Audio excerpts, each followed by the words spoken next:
मनोज जरांगे लिफ्टमध्ये शिरले, त्यांच्यासोबत मोठी गर्दीही आत आली आणि लिफ्टवर जाताच अचानक खाली कोसळली. बीडमध्ये एका खासगी रुग्णालयात हा अपघात घडला. त्याचा सीसीटीव्ही व्हिडिओ देखील आता समोर आलेला आहे.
तर यात कोणालाच दुखापत झाली नाही. लिफ्टमध्ये क्षमतेपेक्षा अधिक लोक असल्यामुळे हा अपघात झाल्याचं बोललं जात आहे. याविषयी रुग्णालय कर्मचाऱ्याने काय सांगितलं पहा. मध्ये एंट्री केल्यानंतर सगळेजण सोबत आल्यानंतर सगळे लिफ्टमध्ये शिरल्यानंतर अर्ध्याला आम्ही सांगितलं की पायऱ्याचा वापर करा.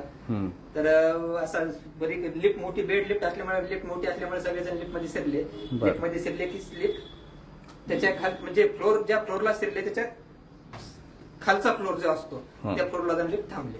अच्छा, काही मग पाटलांना वगैरे काही इजा वगैरे झाली यामध्ये?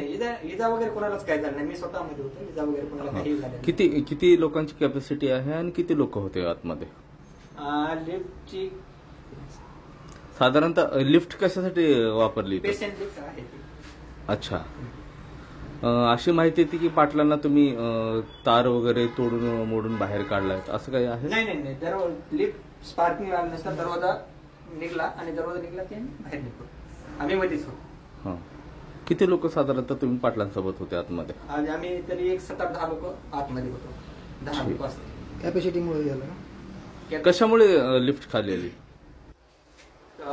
लिफ्ट असं वाटतंय की ते ओव्हरलोड झाल्यामुळे लिफ्ट खाल्ल्या फ्लोरला जाऊन. अशी माहिती येते की पाटलांना दार वगैरे तोडून बाहेर काढण्यात आलं? नाही, दरवाजा ढकलून बाहेर काढण्यात आला. मी आतमध्ये होतो, काही मुलं होते, त्यांनी दरवाजा ढकलला. नाव सांगा तुमचं? मारुद्र म्हणजे. तळमजल्यावरून पहिल्या मजल्यावर जाण्यासाठी जरांगे पाटील यांच्यासह त्यांचे सहकारी लिफ्टमध्ये गेले, परंतु लिफ्टमध्ये क्षमतेपेक्षा अधिक लोक आल्याने लिफ्ट ओव्हरलोड झाली. त्यामुळे हे लिफ्ट पहिल्या मजल्यावरून तळमजल्यावर खाली कोसळली. या घटनेमुळे रुग्णालय परिसरात खळबळ उडाली असून सुदैवाने यात कोणालाच दुखापत झालेली नाहीये. पण हा व्हिडिओ चर्चेत आलेला आहे. या घटनेविषयी तुमचं मत कमेंट बॉक्समध्ये सांगा. लोकमतचं युट्यूब चॅनल सबस्क्राईब करा.